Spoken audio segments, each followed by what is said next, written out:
Pengertian pendapatan masyarakat kelompok kaya kepada masyarakat kelompok miskin, baik yang berasal dari pajak ataupun pungutan redistribusi pendapatan, dilakukan sebagai salah satu bentuk jaminan sosial yang dilakukan negara kepada masyarakat, melainkan sebuah bentuk investasi sosial yang menguntungkan dalam jangka panjang yang dilandai dua pilar utama, redistribusi pendapatan dan solidaritas sosial.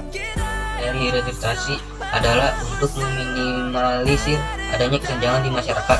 Pemerintah telah melaksanakan beberapa program untuk mencapai tujuan tersebut, antara lain pemberian jaminan akses kebutuhan dasar bagi masyarakat bawah, pelaksanaan program untuk memenuhi kebutuhan masyarakat yaitu Jamkesmas, program bersubsidi, PPS, PKH, dan BOS.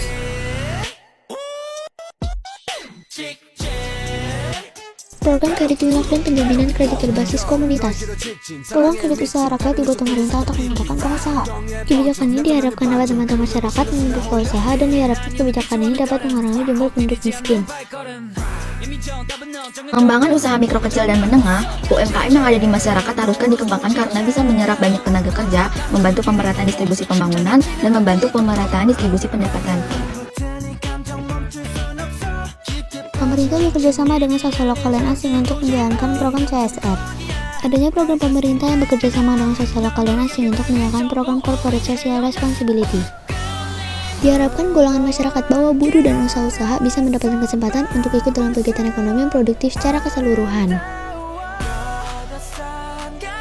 Pemerintah konsisten dalam mewujudkan kebijakan penegakan hukum dan keadilan ekonomi. Peran pemerintah sangatlah besar sebagai pembuat strategi dan kebijakan-kebijakan dalam menciptakan pembagian pendapatan di golongan masyarakat yang lebih merata.